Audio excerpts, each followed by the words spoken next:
I wanted to make a video to document why I quit my job and the many nuanced aspects of being a registered nurse. To be truthful, it's a very, very beautiful and intimate job. You get to be very intimate with people, not in a weird way, but in the way that you get to know them and see them in their most vulnerable moments in their life.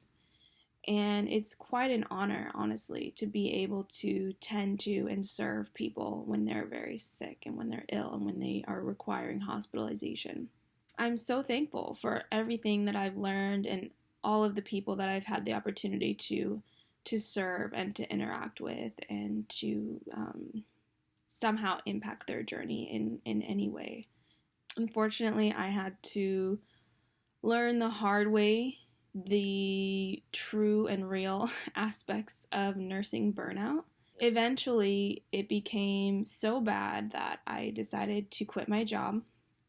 So I've been working for 2 years. It's almost November, so November will be 2 years working as a registered nurse, which is very interesting because initially I've always told myself that I've always said to people and to myself that I didn't really want to work in the hospital because of the symptom management approach of the healthcare system. And there's just a lot of aspects and issues that I'm not going to talk about right now, but I've always known that I didn't want to work in the hospital, or I didn't want to work in the hospital forever is what I would say.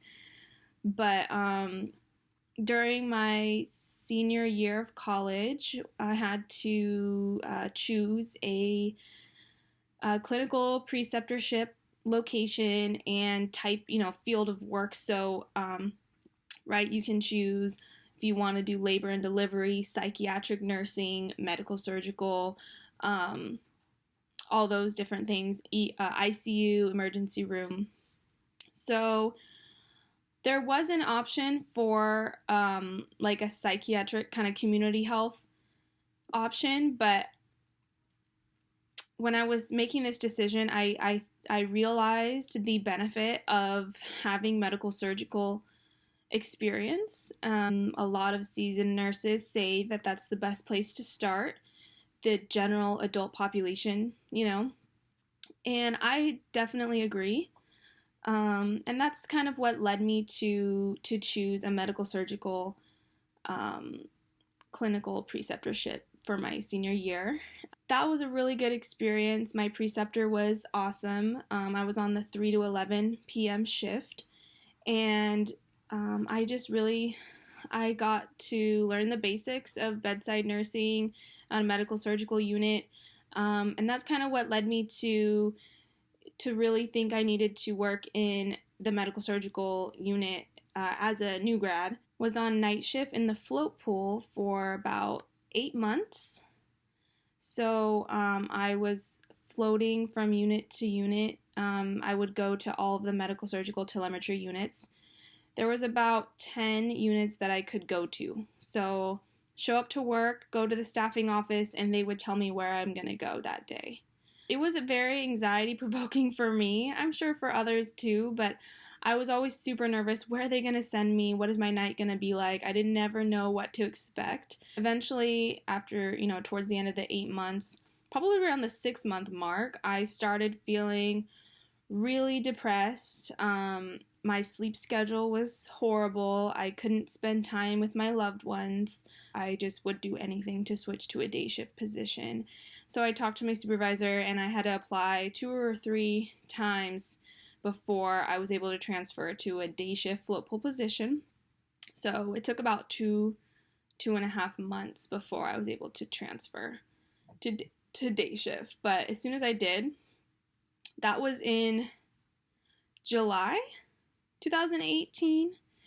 It was the most amazing thing. When I would be driving to work, the sun would be already coming up. It's the summertime, right? So the sun would be coming up at 6 a.m. And I would just feel so invigorated driving to work in the morning. Like I could tackle anything, it doesn't matter. Like throw anything at me and I got it, you know? And it was a really beautiful time. I was very passionate about my job and about serving others and about learning and getting better. Pretty typical, normal for a new grad or, you know, less than a year experience yet. You're still pretty excited and motivated about your job. And just to switch from night shift to day shift was just such a blessing. I didn't really care what came my way. I didn't care about getting that if I would get my breaks. I didn't care. It was just like, I'm glad that I'm on day shift and just my life is so much better now, you know, and that's great. I'm glad that, you know, that I had that experience. Float pool was still difficult. I didn't know where I was going any day, and now day shift did have some more challenges, like having to interact with the doctors and more family members and just a lot more people, a part of the interdisciplinary healthcare team, were involved during the daytime.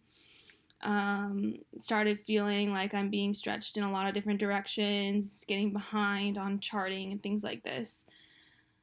Not to mention, when you're in the float pool, you can be floated during the day. So most frequently, you'll be floated at 3 p.m. So, but you might not know until 1 or 2 p.m.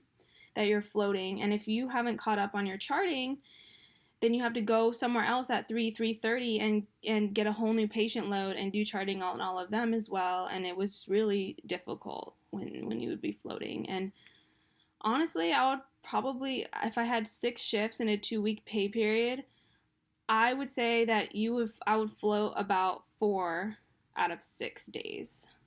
About. Okay? More than 50%, I felt like. I took a position on a home unit, and I'm really glad that I did that. Float pool was very difficult. It was challenging, and it was good as a first time job in a new grad position.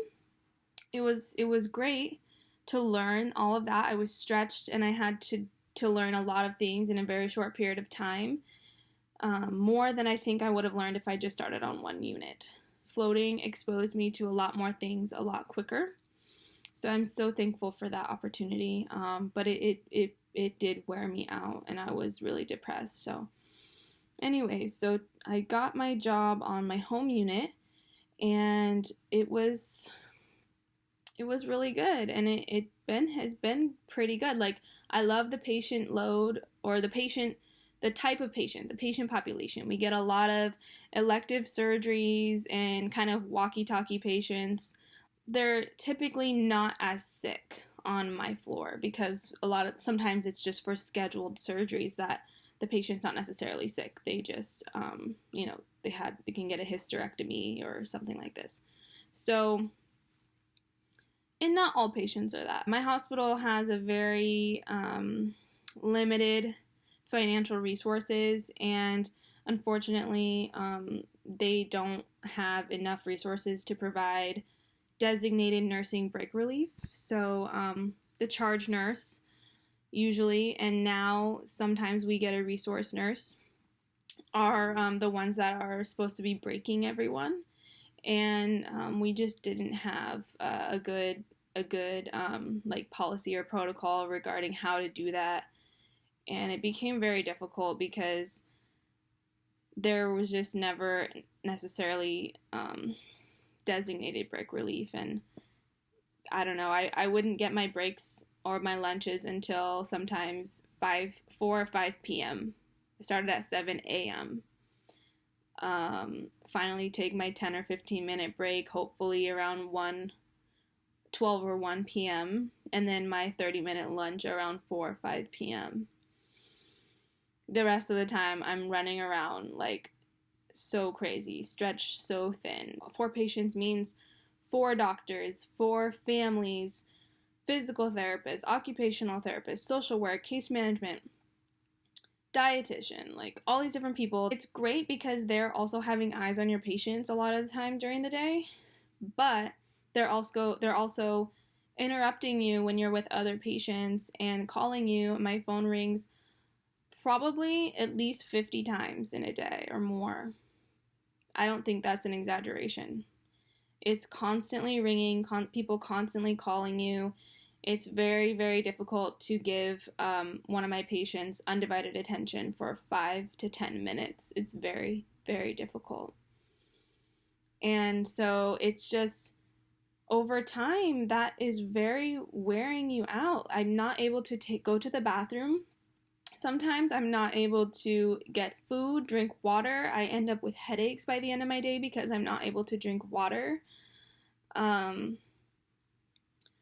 There's a lot of aspects to it, but I realized that I am just so burnt out, and I dread going to work.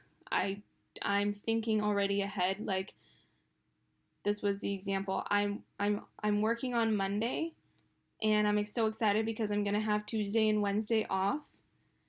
But as I'm leaving on work on Monday, I'm already thinking about not wanting to go to work on Thursday, even though I have 2 days off right now.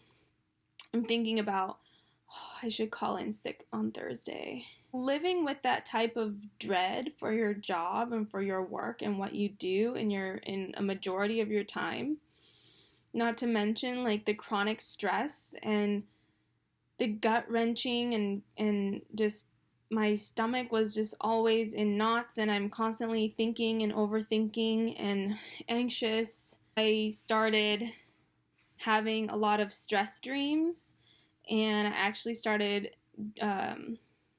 grinding my teeth at night sometimes because of being so stressed. I was involved in a narcotic discrepancy, where something went missing under my name, and there's a whole investigation that has to go on. There's a lot of liability, and that's not really what I'm worried about. I'm a safe nurse. I definitely try to take my time and make sure I'm doing everything right, but just with the amount of demands, with the frequent phone calls and just constantly like being pulled in all these different directions, it's very difficult to do all the safety checks that you're supposed to do. 4 patients is very difficult. Sometimes when I have 3 patients, I think to myself, like, wow, this is probably what it's like to have a normal job where you actually might have a chance to go to the bathroom. You might be caught up on your charting already by 11 or 12 a.m. and actually have a chance to chat with your coworker for 3 to 5 minutes in between answering a call light or something,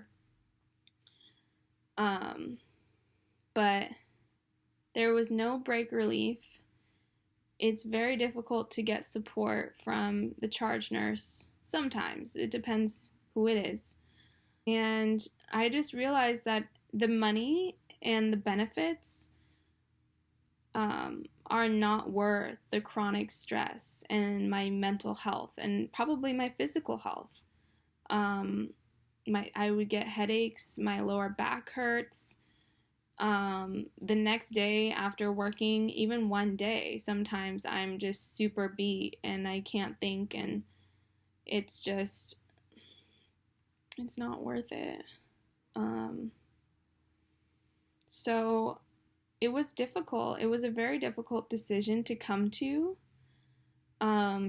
realize that I'm giving up what they say financial security and benefits, and even though I don't know what I'm gonna do, I do trust, and I know that I shouldn't do that because of the stress and the chronic burnout that I don't think will go away. I don't have hope that it will go away. It's not worth it. I just am trusting God, and I just know that He will show me the right path and what I'm supposed to do in His kingdom. Anyways, I just wanted to kind of document my feelings about this and my experience. And I don't know when I'll share this, but just to have it documented and kind of as a milestone. Yeah. Thank you for listening. God bless you.